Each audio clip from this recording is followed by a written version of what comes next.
Alpha thinks my only worth is to bear an heir, and I am his fourth daughter who's already let him down. Lana A. Starid Ilona Astrid Alpha Jameson is waiting for you in the grand foyer, the butler announced before bowing his head respectfully at me. I stood in front of the ornate vanity mirror, my hand resting protectively over my flat stomach. One last time I whispered, the same plea I had repeated countless times. Please, let it be a male pup. Disappointing the Alpha again wasn't an option. His anger terrified me. A single tear slipped down my cheek, smudging the delicate makeup I had carefully applied. I quickly wiped it away, but the fear remained. With a deep breath, I left the sanctuary of our room, my heart pounded as I descended the staircase. The moment I spotted Jameson, his piercing glare locked onto me. His presence was dominant, his posture rigid, and the trail of cigarette smoke curling around him only added to my unease. I am certain this pregnancy will finally give me what I and the pack need in heir. Don't you agree, Luna Astrid? He said, his voice cold and measured as I reached his side. He dropped the cigarette butt onto the polished marble floor, crushing it under his shoe. Then, as if trying to mask his dark aura, he grabbed my waist with a gentleness that felt unnaturally forced. Pulling me closer, Jameson pressed a brief kiss to my lips, a gesture that carried no warmth, only control. Even in his embrace, I felt anything but safe. I feel danger rather than safety whenever he's around, and that's a fact I cannot deny or change. I am hoping for the best too, Alpha.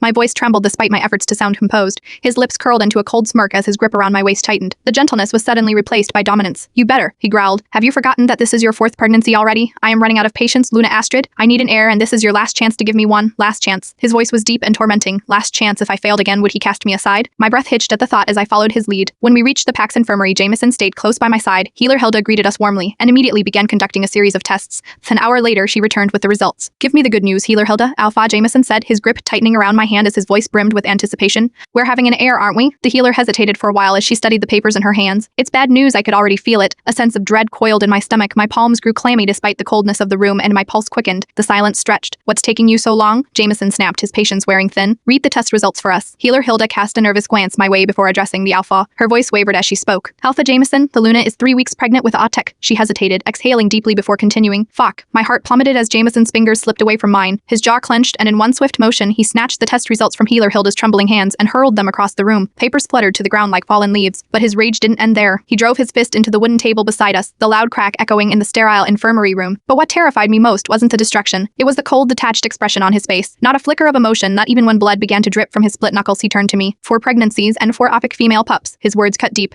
Your only purpose as a Luna was to give me an heir, and yet you fail every time. Before I could react, his hand shot out, roughly cupping my face. At this point, even an Ebright would be more useful than you. His tone was searing. He released me harshly, and I staggered back as he turned toward the door. Just as I thought he was leaving, he paused, his cold gaze shifting to Healer Hilda. Prepare the void elixir and make Luna Astrid drink it, he commanded, his voice devoid of remorse. I want nothing to do with the female pup inside her. With that, he stormed out, slamming the door behind him.